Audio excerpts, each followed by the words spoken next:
Assalamualaikum warahmatullahi wabarakatuh dan salam Malaysia Madani. Bersama saya Aina Miza, host Kova TV anda pada hari ini. Hari ini, Kolej Vocasional MUA sedang mengadakan pendaftaran pada sesi 2026. Kalau nak tahu ada apa, jom kita tengok.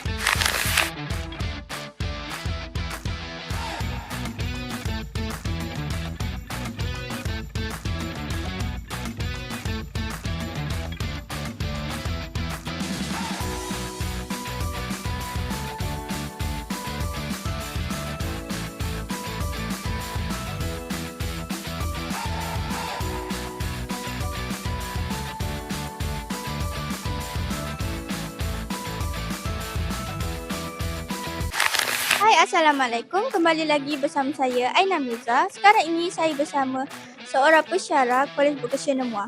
Boleh saya tanya beberapa soalan? Ya, boleh, dipersilakan. Baik, soalannya, apa harapan cikgu kepada pelajar pada sesi 2026 ini? Okey, bersyukur kita kehadrat ilahi kerana hari ini kita dapat bersama-sama melihat Kolej Vocasional MUA menjadi tumpuan orang ramai, iaitu ibu bapa mendaftarkan anak mereka mendaftarkan di Kolej Vocasional MUA ini. Jadi sebelum itu sekecita untuk saya ucapkan selamat datang kepada pelajar baru. Jadi harapan saya semoga para pelajar ini dapat belajar bersungguh-sungguh dan kejarlah cita-cita dalam setiap ataupun dalam apa-apa program yang telah anda pilih. Selain itu saya ingin mengingatkan juga para pelajar bahawa perjalanan dalam akademik Kolej Vocasional ini tidaklah mudah. Perjalanannya penuh dengan pelbagai ranjau. Anda ada dengan pelbagai apa orang kata ujian kan, ujian dari segi amali, ujian dari segi teori dan sebagainya. Tetapi juga saya ingin mengatakan bahawa itu bukanlah menjadi salah satu faktor untuk anda takut untuk menonjolkan diri. Jadi saya harap anda masuk ke sini, anda tunjukkan apa yang anda boleh buat dan saya harap anda dapat memberikan yang terbaik. Bukan untuk diri sendiri tetapi untuk keluarga anda dan juga institusi ini. Okey, terima kasih. Baik, itu saja. Terima kasih.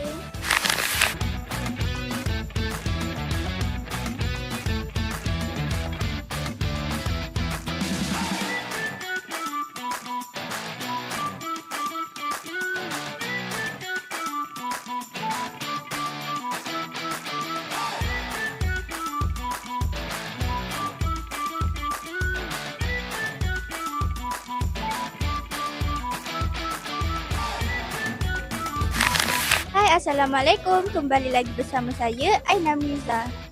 Sekarang ini saya bersama seorang bapa kepada pelajar baru SEM 1 Kohort 2026. Boleh saya tanya beberapa soalan? Boleh. Okey. Soalannya, apa Okey. perasaan Encik apabila anak Encik dapat masuk ke sekolah sini? Okey, saya rasa happy dan teruja dia dapat melanjutkan pelajaran di dalam sektor vocational. Okey, pada saya apa dia punya reason dia punya ni baiklah, yang terbaik. Sebabnya kita tahu vocational ni adalah salah satu bidang yang kita bukan lebih kepada akademik saja dan kepada praktikal. So untuk industri, pemain industri macam saya pun pemain industri dekat luar. Okey, memang kita perlukan golongan-golongan yang boleh membantu syarikat untuk tahu sedikit pasal engineering, yang buat ego lah berkaitan dengan industri masing-masing. So saya nampak kat sini adalah satu pendedahan yang bagus. Dan untuk satu hari nanti semoga semua pelajar vocasional dapat membantu pemain industri dengan berkemahiran tinggi dan berpendidikan serta ada wawasan yang padu. Terima kasih. Nah, itu saja.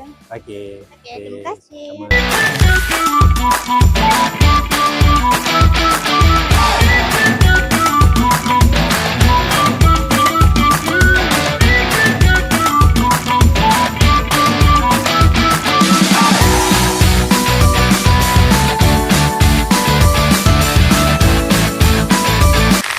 Hai, korang dah tengok kan suasana pendaftaran tadi? Yelah, sampai di sini saja. Bye.